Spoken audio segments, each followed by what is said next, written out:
Good morning, students. I hope you all are fine. In this session, we will continue our Unit 2 Principle of Management. In last session, we discussed about 6 fundamental principles and 4 scientific principles, which is given by F.W. Taylor. Now, in this session, we will discuss 9 techniques, which is also given by F.W. Taylor.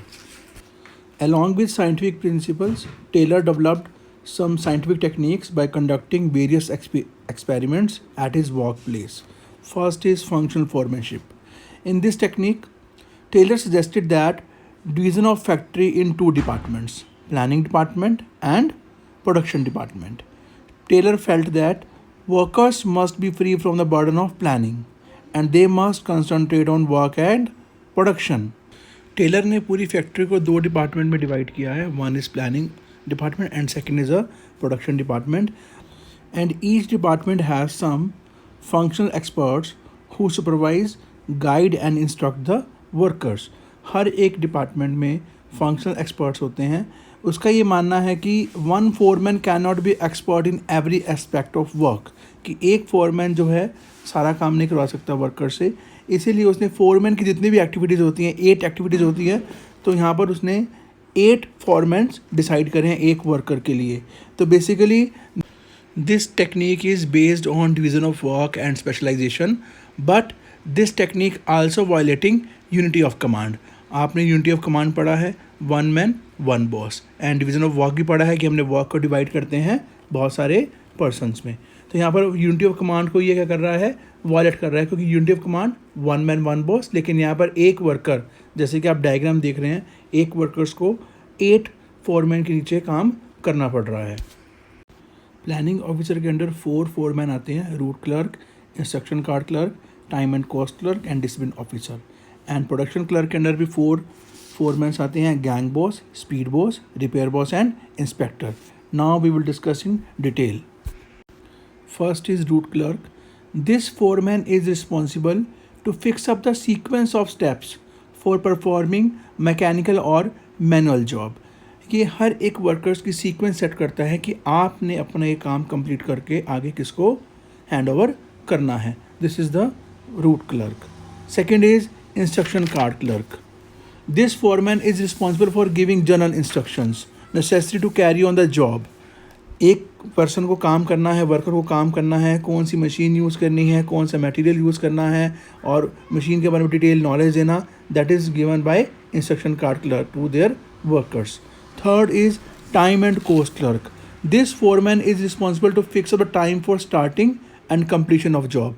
आपको job कितने time में complete करना है और कितनी cost में उसको complete करना है. And next is discipline officer.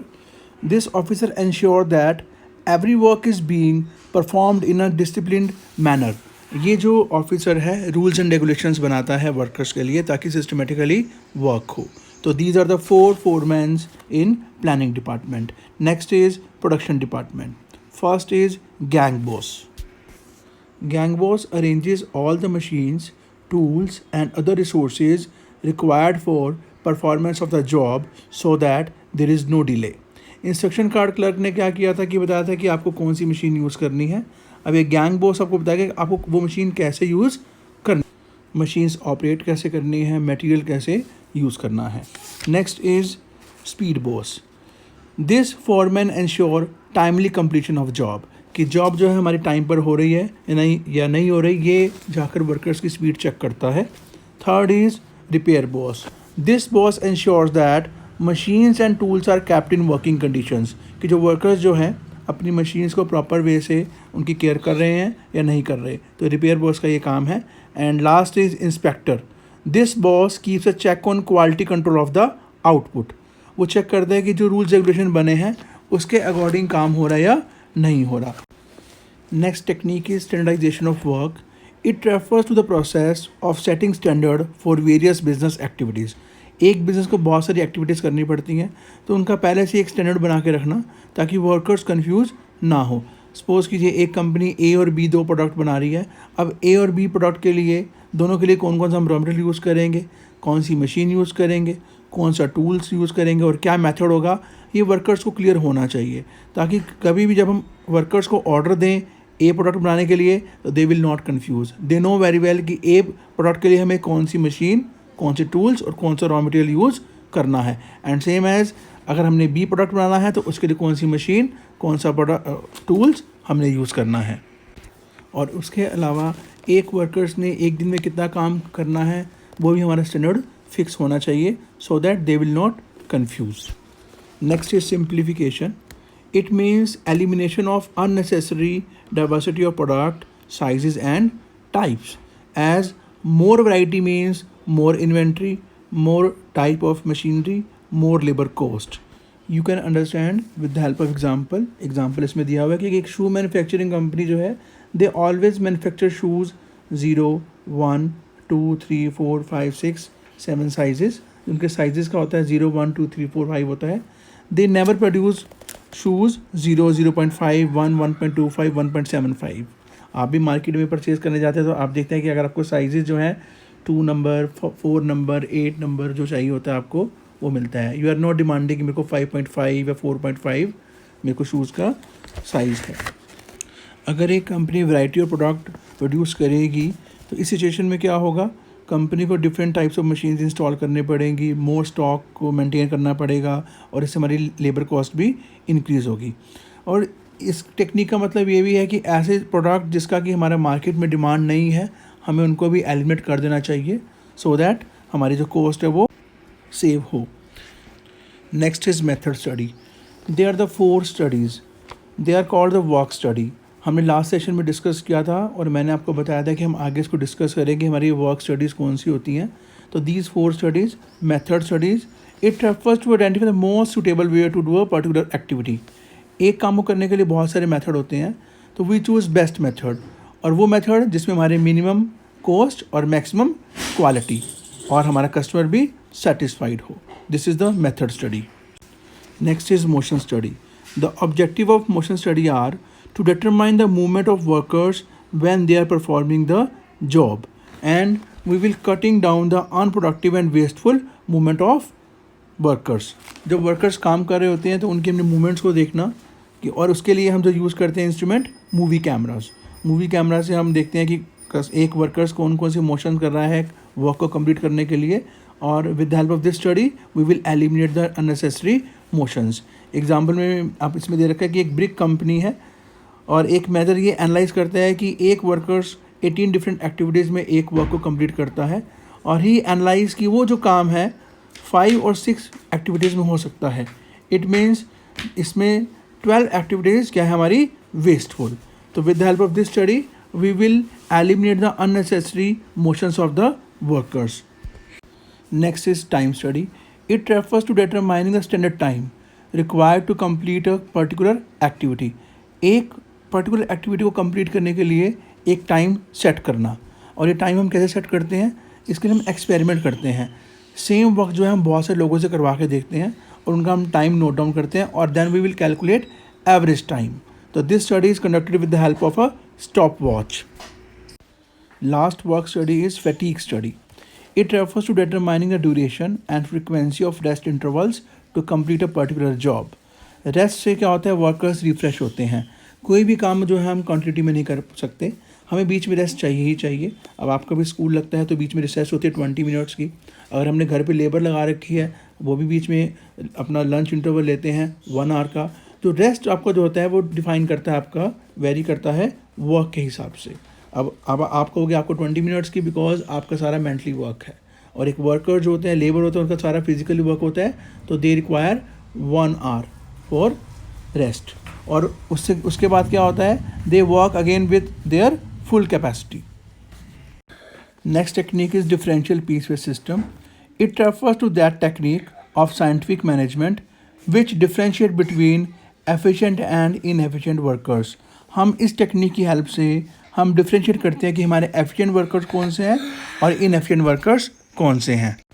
And company will paying different rate of wages to efficient and inefficient employees. There are 2 system of wages, higher piece wage system and lower piece wage system. In higher piece wage system, if workers complete their target or do more than target, then he will get higher piece wage system. If workers complete less than target, then he will get lower piece wage system. Example में दिया हुआ है कि standard output 20 units है और 2 wages system है, एक 5 rupees and second is a 4 rupees per unit.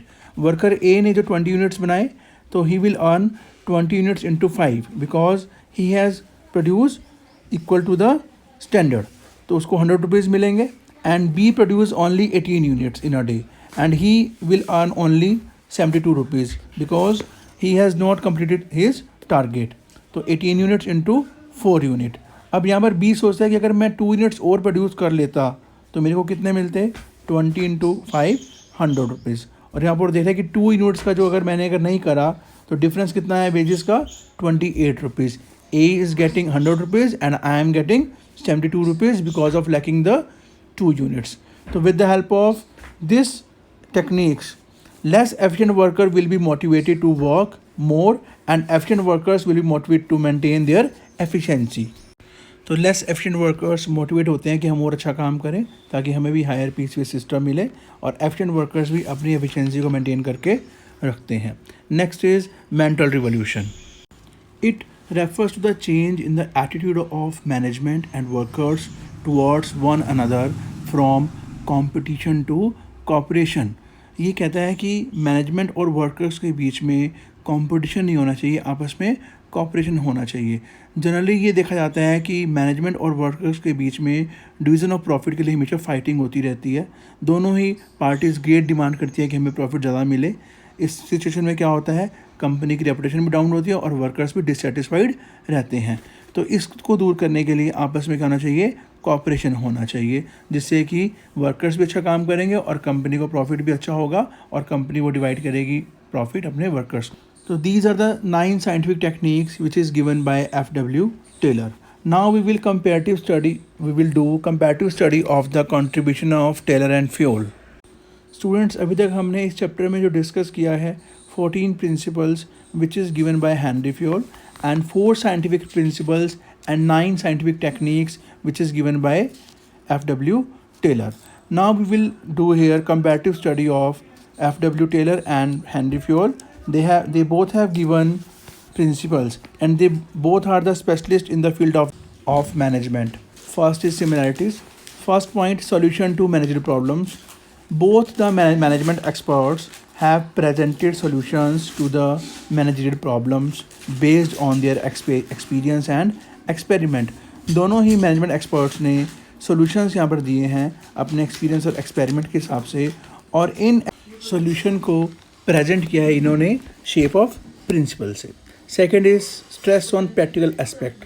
चाहे टेलर ने प्रिंसिपल्स दिए हैं या फ्योल ने, दोनों की जो प्रिंसिपल्स हैं रियलिटी ऑफ वर्क से रिलेटेड हैं क्योंकि दोनों ही हमारे प्रैक्टिकली यूज़ होते हैं. आप कोई भी प्रिंसिपल्स लें, डिसिप्लिन, ऑर्डर, या फिर अपने यहाँ पर फैटिक स्टडी की बात की, तो ये हर एक जगह यूज़ होते हैं और प्रैक्टिकली हम इसको यूज़ भी करते हैं. Third is stress on good industrial relations. दोनों ही एक्सपर्ट्स ने ओपिनियन दिया है कि हमेशा ऑनर और वर्कर्स के बीच में गुड रिलेशन होने चाहिए. कभी भी इन्होंने वर्कर्स और ऑनर्स के बीच में फाइटिंग की बात नहीं करी. They always believe in coordination, cooperation and friendly behavior atmosphere. So these are the 3 similarities between Fayol and Taylor principles. Now dissimilarities between Fayol's and Taylor's principle. First is perspective. In Taylor it is related to factory area because these principles are made for workers, and in Fayol these are related to the higher level of management. Their principles are related to the manager's decisions. Second is unity of command. Taylor जो है unity of command को violate करता है क्योंकि instead of unity of command he is using functional foremanship. And Fayol इसमें strictly principle हमारा use होता है. Third is applicability. It is applied in special situation. Taylor के प्रिंसिपल्स और टेक्निक स्पेशल सिचुएशन पे ही डिपेंड करते हैं, बट फ्यूल के प्रिंसिपल हमारे यूनिवर्सल हैं जैसे कि discipline, order. Fourth is basis of formation. जो टेलर के प्रिंसिपल्स बने हैं वो ऑब्जर्वेशन और एक्सपेरिमेंट के हिसाब के ऊपर बने हैं, और फ्यूल के जो आपके प्रिंसिपल्स हैं they are based on personal experience in the form of universal truth. Fifth is focus. It increases the productivity with the help of simplification and work studies. हमने 4 वर्क स्टडीज़ डिस्कस की थी. And in Fayol different principles are following for reforming the entire administration. पूरी administration को संभालने के लिए हम different principles follow करते हैं। 6th is personality. टेलर्स के जो प्रिंसिपल्स आपके हैं they are based on scientific, and Fayol के principles they are based on professional because they are made for the managers. 7th is expression. They are the scientific management, and in Fayol it is general thinking about administration, क्योंकि Fayol एक खुद manager रह चुका था और उसने उसके हिसाब से प्रिंसिपल्स को फॉर्म किया। कंक्लूजन इज़ दैट दोनों के प्रिंसिपल्स हमारे लिए काफ़ी इंपॉर्टेंट है, क्योंकि they are based on the situation and they are guide to managers and workers to take a proper decision. I hope you understood this clearly, students. Thank you, students.